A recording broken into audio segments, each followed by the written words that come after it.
Hello friends, income tax के cases की series में आज जो केस हम लोग डिस्कस करेंगे उस केस का नाम है सिम्पसन फाइनेंशियल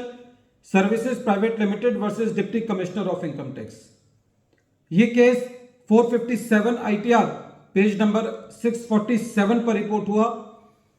और इस केस का जजमेंट 25 अगस्त 2023 को आया। ये केस सेक्शन 148 के नोटिस को लेकर के है और ये केस काफी लोगों के लिए यूजफुल हो सकता है क्योंकि ये गलती डिपार्टमेंट से काफी सारे सेक्शन 148 के नोटिस में और सेक्शन 148 ए क्लॉज डी का ऑर्डर पास करते वक्त हुई है, जिसका फायदा हम अपने आगे केसेस के अंदर ले सकते हैं। केस के इफेक्ट्स इस तरीके से हैं। केस असेसमेंट ईयर 16-17 का है, 16-17 का है और असेसी को जो पहला सेक्शन 148 का नोटिस आया था वो 25 जून 2021 को आया था। जैसा कि हम सब जानते हैं कि 1 अप्रैल 2021 से लेकर के 30 जून 2021 का जो पीरियड था जिसके अंदर डिपार्टमेंट ने जो नोटिस इशू किए थे सेक्शन 148 के, और वो 148 ए क्लॉज बी में ना देकर के पहले एसएससी को सेक्शन 148 का नोटिस दिया था, उन सब पर आशीष अग्रवाल वाले केस के मुताबिक कोर्ट ने यह कह दिया था कि जो सेक्शन 148 का नोटिस है उसको सेक्शन 148 ए क्लॉज बी का नोटिस ट्रीट करना है। और सुप्रीम कोर्ट ने उन सारे नोटिस को दोबारा अलाइव कर दिया था जो कि वेरियस हाई कोर्ट्स ने जिनको क्वेश कर दिया था। निष्कर्ष इस केस का यह है कि एसएससी का जो नोटिस है वो उसी पीरियड से बिलोंग करता था जो कि 1 अप्रैल 2021 से लेकर के 30 जून 2021 का था। इसीलिए आशीष अग्रवाल वाले केस की प्ली लेते हुए डिपार्टमेंट ने एसएससी को सेक्शन 148 का नोटिस 31 मई 2022 को इशू किया। और जब एसएससी ने अपने रिप्लाई सबमिट किए तो रिप्लाई को कंसीडर करने के बाद डिपार्टमेंट ने जो सेक्शन 148 ए क्लॉज डी का जो ऑर्डर पास किया और जो सेक्शन 148 का नोटिस दिया वो 31 जुलाई 2022 को दिया, और उसको देने के लिए जो परमिशन ली वो principal commissioner of income tax से ली। एसएससी इस नोटिस के अगेंस्ट बॉम्बे हाई कोर्ट में रिट पिटीशन को लेकर के गया। एसएससी का यह कहना था कि साहब, जब मेरे ऊपर मेरे नोटिस को सेक्शन 148 के नोटिस को 148 ए क्लॉज बी का नोटिस मान लिया गया है तो इसका मतलब है कि मैं नए प्रावधानों में आता हूं, और नए प्रावधान ये कहते हैं कि यदि एसएससी को 3 साल पुराना नोटिस देना है तो एसएससी के केस में जो परमिशन लेनी होगी वो पीसीसीआईटी से लेनी होगी, ना कि principal commissioner of income tax से लेनी होगी।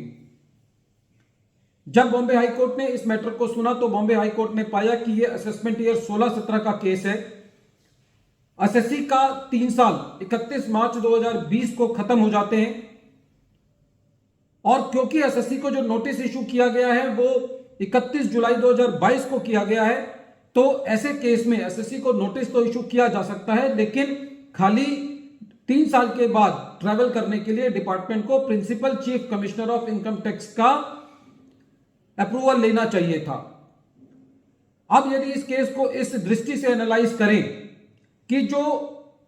असेसमेंट ईयर 16-17 का पीरियड है 3 साल, वो 31 मार्च 2020 को खत्म हो रहा है।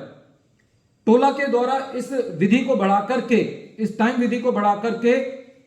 30 जून 2021 कर दिया गया था। तो इस पर भी बॉम्बे हाई कोर्ट का यह कहना था कि यदि यह मान भी लिया जाए कि जो सेक्शन 148 का नोटिस है वो पुराने नोटिस से रिलेट किया जाए, तो पुराना नोटिस भी जो एसएससी को इशू किया गया 148 का वो 25 जून 2021 को किया गया, तो 25 जून 2021 को भी 3 साल पूरे हो चुके थे और तब भी डिपार्टमेंट को पीसीसीआईटी की परमिशन लेनी चाहिए थी, ना कि principal commissioner of income tax की। और वैसे भी बॉम्बे हाई कोर्ट का ही जजमेंट है जिस पर बॉम्बे हाई कोर्ट ये कहता है कि जो टोला है जिसके द्वारा टाइम एक्सटेंड किया गया था वो खाली नोटिस को लेट इशू करने की परमिशन डिपार्टमेंट को देता है, लेकिन यदि टोला की वजह से कोई नोटिस लेट इशू किया जाता है और लेट इशू करने में यदि अप्रूवल किसी और की चाहिए तो टोला जो है वो अप्रूवल के प्रोविजंस को चेंज नहीं करता, और यदि ये मान भी लिया जाए कि ये नोटिस पिछली डेट से रिलेट करता है, तब भी इस नोटिस को इशू करने के लिए डिपार्टमेंट को principal chief commissioner of income tax की परमिशन चाहिए थी, ना कि principal commissioner of income tax की। और बॉम्बे हाई कोर्ट ने इस तरीके से सेक्शन 148 के नोटिस को क्वेश किया। डिपार्टमेंट के लिए यह बड़ी दुविधा की बात है। डिपार्टमेंट पहले ही बड़ी मुसीबतों से निकल करके, जहां पे 9000 नोटिस बेकार हो गए थे, सुप्रीम कोर्ट ने उनको अलाइव कर दिया था डिपार्टमेंट के फेवर में, और फिर डिपार्टमेंट एक नए जार्गन में फंस गया है कि जो डिपार्टमेंट से दोबारा गलती हुई है, और शायद इन गलतियों को अब सुप्रीम कोर्ट भी कंसीडर ना करे। वीडियो के अंत में एक बार फिर मैं केस का नाम रिपीट कर रहा हूं। केस का नाम है Simpson financial services private limited versus deputy commissioner of income tax. ये केस 457 ITR पेज नंबर 647 पर रिपोर्ट हुआ। मैटर बॉम्बे हाई कोर्ट ने डिसाइड किया, और इस केस का जजमेंट 25 अगस्त 2023 को आया। Thank you friends.